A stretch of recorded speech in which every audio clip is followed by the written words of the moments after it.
apa yang diperkatakan oleh Ustaz sebentar tadi antara elemen yang boleh kita teladani sebenarnya dalam sambutan Ma'al Hijrah ini, kerana apa? Rata-rata ramai lagi yang tidak memahami falsafah di sebalik sambutan Ma'al Hijrah yang agung ini. Jadi untuk kita memahami lebih lanjut mengenai Ma'al Hijrah, kita akan bersama dengan seorang penceramah bebas yang tidak asing lagi, Ustazah Isfadia Muhammad Dasuki. Assalamualaikum Ustazah. Waalaikumsalam warahmatullahi wabarakatuh. Apa khabar Syafiqah? Sihat, alhamdulillah. Ustazah sihat? Sihat, alhamdulillah. Salam Ma'al Hijrah. Baik, salam Ma'al Hijrah juga Ustazah. Macam saya ceritakan tadi, mungkin rata-rata masih lagi tidak memahami mengenai konsep Ma'al Hijrah ini. Ada yang beranggapan ini hanyalah sekadar cuti umum. Kalau tak cuti umum mungkin tidak ingat tu Ustazah. Jadi kalau kita boleh perincikan di sini sebenarnya apakah Ma'al Hijrah ini dan bagaimanakah hijrah ini sebenarnya menjadi titik untuk syiar Islam itu sendiri. Baik, subhanallah. Terima kasih Syafiqah. Jadi Assalamualaikum kepada para penonton yang dikasihi. Terima kasih kerana kita masih lagi bersama-sama dan kita rasa sangat bersyukur sebab Allah bagi peluang ini untuk kita terus hidup. Dan bila kita cerita berkenaan dengan hijrah, ada 3 perkara lah yang kita perlu faham dan juga kita perlu ambil sebagai panduan dalam hidup kita. Sebab hijrah ini dia merupakan satu peristiwa yang cukup besar sehingga para sahabat ambil tahun yang berlaku peristiwa hijrah dijadikan sebagai kalender kita, sebagai pengurusan Islam ataupun takwim. Jadi kalau kita kata sekarang ni 1443 Hijrah, bermaksud kita ambil daripada sempena hijrahnya Nabi telah berhijrah selama 1443 tahun yang lampau. Jadi kalender kita agak unik kerana kita tidak ambil daripada kelahiran Nabi Muhammad sallallahu alaihi wasallam ataupun kita tak ambil daripada tarikh kematian Nabi Muhammad SAW, atau kita tidak ambil pula daripada turunnya wahyu, tapi diambil daripada proses hijrahnya Nabi. Jadi hijrahnya Nabi adalah 1443 tahun yang lampau. So apakah 3 elemen Syafiqah? 3 elemen yang kita nak fokus ini tuan-tuan puan-puan adalah cuba ingatkan balik sewaktu Nabi Muhammad sallallahu alaihi wasallam nak berhijrah. Kalau kita baca sejarah Nabi itu memang kita akan jumpalah 3 elemen ini. Yang pertama, Nabi pasang strategi. Jadi dalam kehidupan kita ini kita kena ada strategi, kita kena ada perancangan. Kalau dikaitkan dengan hari ini ya Syafiqah, dengan pandemik dan sebagainya, kita kena sentiasa peka dengan perancangan-perancangan yang dilakukan oleh kerajaan dan negara kita. Peka, waspada, cuba fahami, kalau kurang boleh memberi cadangan. So Nabi strategi dia sangat dahsyat. Saidina Abu Bakar As-Siddiq, dia menyediakan kenderaan siap-siap daripada awal lagi. Untuk siapa? Untuk penghijrahan baginda Rasulullah sallallahu alaihi wasallam. So strategi ini penting. Sebelum nak buat apa-apa kena merancang. Sebab tu antara riwayat ada menyatakan bahawa Nabi ini berhijrah pada akhir bulan Safar. Maksudnya dia duduk dalam Gua Sur tu sampai akhir bulan Safar. Bila masuk Rabiul Awal pada tahun 2 Rabiul Awal, tarikh dia 2 Rabiul Awal tu, barulah Nabi keluar daripada Gua Sur, kemudian meninggalkan Mekah, kemudian meneruskan perjalanan sehinggalah ke Madinah. Jadi di situ ada apa tu? Ada strategi. Dan kita pun kena belajar daripada Nabi tentang cara kita hidup ini, sebab seluruh kehidupan kita adalah perjalanan, suatu perjalanan yang akan ditanya oleh Allah Subhanahu Wa Taala kelak. Okey, so selesai bab strategi. Jadi kalau strategi ni dia melibatkan masa, dia melibatkan kaedah, cara dan sebagainya.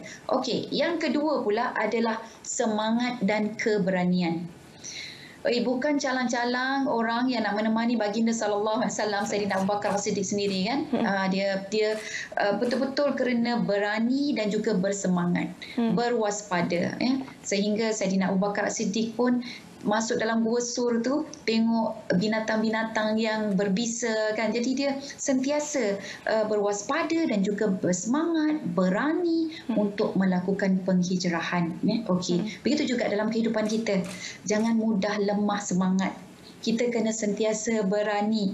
Rasa macam nak terpleot, macam nak jatuh, kena bangkitkan semula. Cari jalan, charge energi kita. Kita selalu charge telefon, tapi ini masa untuk kita charge diri kita. Cari motivasi, dan sudah tentulah kalau orang Islam, motivasi kita daripada Al-Quran, daripada munajat, daripada solat dan sebagainya. Baik, itu yang kedua. Dan yang akhir sekali, sebagaimana yang kita semua tahu, hijrah ini ada satu komponen, iaitulah komponen pengorbanan. Jadi pengorbanan perasaan. Nabi nak tinggalkan Mekah kan? Nabi sempat pandang balik kota Mekah tu. Dia kata kalaulah penduduk Mekah ini tidak menghalau aku, sudah tentu aku tetap berada di Mekah ini. Jadi nampaknya Nabi Muhammad SAW daripada sudut pengorbanan, terpaksa korbankan tempat tinggal dia. Dan kemudian Sayyidina Abu Bakar As-Siddiq mengorbankan hartanya.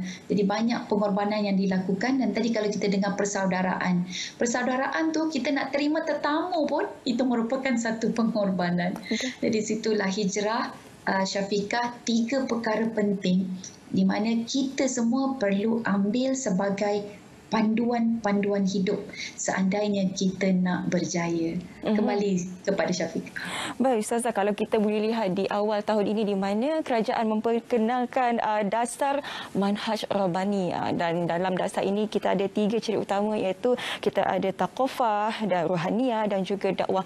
Dan sekali lagi dasar ini iaitu manhaj Rabbani ini diangkat menjadi tema Al-Hijrah, di mana manhaj Rabbani diangkat. Dan bagaimana sebenarnya tema ini signifikannya terhadap Malaysia, khususnya apabila kita sedang menghadapi cabaran pandemik COVID-19 ini, Ustazah?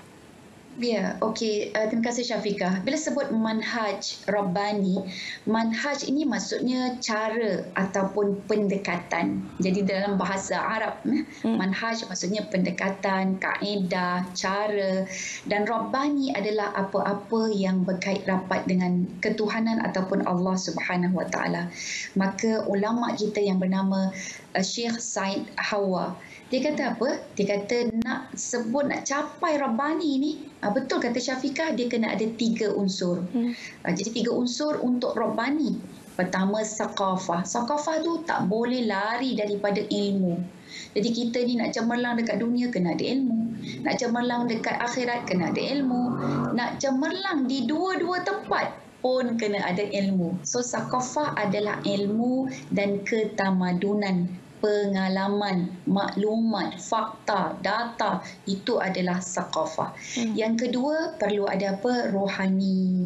Rohani itu daripada sudut spiritual kita, termasuklah juga kekuatan jiwa, ibadah kita. Kita tahu apa dia matlamat. So once kita tahu matlamat, mindset kita akan banyak tenang. Dia akan memberikan ketenangan. Kita akan berfikir dengan waras. Jadi rohani yang tenang, sihat, dia akan memandu kepada pemikiran yang baik, pemikiran yang kuat juga. Dan dia akan faham. Dia tahu hidup dia ini ada 2 sahaja pencapaian. Sama ada dia perlu sabar atau dia perlu syukur. Jadi kalau dia pilih sabar atau syukur, insya-Allah dia akan selamat. Pilih selain daripada sabar, selain daripada syukur, takut-takut dia akan jadi sesat. Dia sesak nafas sendiri. Dia akan lemas sendiri, ya. Dia akan sedih sendiri, dia akan murung, dia akan kecewa dan sebagainya. Dan yang ketiga itu adalah aktif ataupun dakwah. Jadi kalau dakwah ini dia perlu cergas, dia perlu aktif, dia perlu peka, dia perlu merancang dan sebagainya. Jadi inilah dia ciri-ciri Rabbani. Jadi bila ada ciri-ciri Rabbani ini, maka natijah ataupun kesan serta implikasi dia sudah tentulah kita akan mendapat generasi yang berkualiti ataupun ummah yang berkualiti. Jadi dengan kata lain Syafiqah, andai kata kita nak jadi cream of the crop atau nak jadi grade A, generasi yang terbaik, maka dia tak boleh lari daripada 3 aspek tadi. Sakofah, ilmu kena ada cetusan cintakan ilmu sepanjang masa. Kemudian yang kedua, kena jaga ibadah, matlamat hidup kita itu untuk apa? Dan yang ketiga, kita sentiasa bergerak aktif dan juga sebarkan kebaikan. Masya Allah. Masya Allah. Bila Ustazah mengatakan tadi generasi yang baik, sedar tak sedar sebenarnya bulan ni, bulan 8, kita bakal menyambut bulan kemerdekaan sempena yang ke-64. Tema pun Malaysia Prihatin. Jadi apa yang kita tekankan di sini ialah, dan kita harapkan agar rakyat Malaysia ini bersatu padu bersama-sama untuk memerangi pandemik COVID-19 ini. Jadi apa di antara peristiwa ataupun pengajaran yang kita boleh ambil daripada konsep hijrah ini yang boleh diterapkan dalam unsur perpaduan, Ustazah? Ya, baik. Subhanallah, kita tahu tadi, kita dengar ada Ustaz pun sebut berkenaan tentang perpaduan di mana kaum Ansar yang mengalu-alukan kedatangan muhajirin dan sebagainya. Dan dalam diri kita ini adalah kita menghormati kehidupan kita, kita menghormati orang lain, dan kita bersama-sama untuk jatuh bangun. Jadi orang-orang yang baik dan orang-orang yang bijak adalah mereka yang sentiasa menyebarkan maklumat yang benar dan juga mereka tidak mencetuskan perbalahan serta permusuhan. Walaupun mereka ini benar, tetapi dia tidak sombong dengan kebenaran tersebut. Dia akan berusaha untuk memastikan kaedah serta cara yang disampaikan itu benar. Sebab kadang-kadang kan Syafiqah, kita rasa kita ni betul. Kita bawa berita yang betul, kita bawa kebenaran, dan dengan kebenaran itu kita jadi sombong. Bila kita sombong, maka dengan orang tu kita pandang hina, kita pandang remeh. Jadi bila kita pandang hina, pandang lekeh pada orang lain, kita kecam sama ada melalui perkataan kita ataupun sekarang ni jari jemari kita, Syafiqah. Betul. Jadi dengan jari jemari kita kecam orang, kita kutuk sana sini, maka sangat susah untuk menegakkan persaudaraan. Kita tak akan bersatu punya kalau ada dengki-mendengki, cacian, makian, hinaan dan sebagainya. Maka untuk meneruskan kesatuan ataupun persaudaraan, yang pertama sekali adalah kita harus membawa kebenaran itu ikut cara Nabi Muhammad sallallahu alaihi wasallam. Bukan nak menyentap-nyentapkan orang aja kan. Okey, itu yang pertama. Yang kedua, penting juga untuk kita pastikan tidak ada kemungkaran dalam masyarakat. Jadi urusan yang berkaitan dengan rasuah sebagai contoh, jenayah-jenayah seperti ini, dia akan memecah belahkan kita lagi. Sebab tidak ada barakah, tidak ada keberkatan. Kita juga tidak memberi hak kepada orang yang benar-benar layak dalam bidang dia. Kenapa? Kerana rasuah dan sebagainya. So sebab itulah kita perlu berhati-hati dalam hal ini. Mana yang Allah dan Rasulnya perangi, maka kita ikut sama perang. Kalau kita tak perangi, maka kita khawatir kita akan memberi keutamaan kepada keinginan kita, nafsu kita ataupun orang-orang atau kelompok-kelompok yang tertentu. So persaudaraan, Syafiqah, dia dibina daripada kebenaran, dan cara kebenaran itu disampaikan, kita menghormati antara satu sama lain. Kita kalau nak marah pun guna channel yang benar. Betul. Wallahu a'lam. Ustazah, dalam pada mana kita mendepani cabaran pandemik COVID-19 ini, mungkin Ustazah boleh kongsikan juga kepada para penonton bagaimana kita nak menghadapi cabaran-cabaran ini selari dengan falsafah dan juga konsep hijrah ini, dan juga mungkin dalam kesempatan ini Ustazah boleh kongsikan apa di antara amalan-amalan sunnah yang boleh diamalkan khususnya kepada mereka yang sedang duduk di rumah ini, Ustazah. Okey, baik. Terima kasih Syafiqah. Kita tahu tadi semasa hijrahnya Nabi tinggalkan Mekah. Tapi ada satu benda yang sangat menarik lagi, iaitu apabila Nabi kembali ke Mekah sewaktu Fathu Mekah.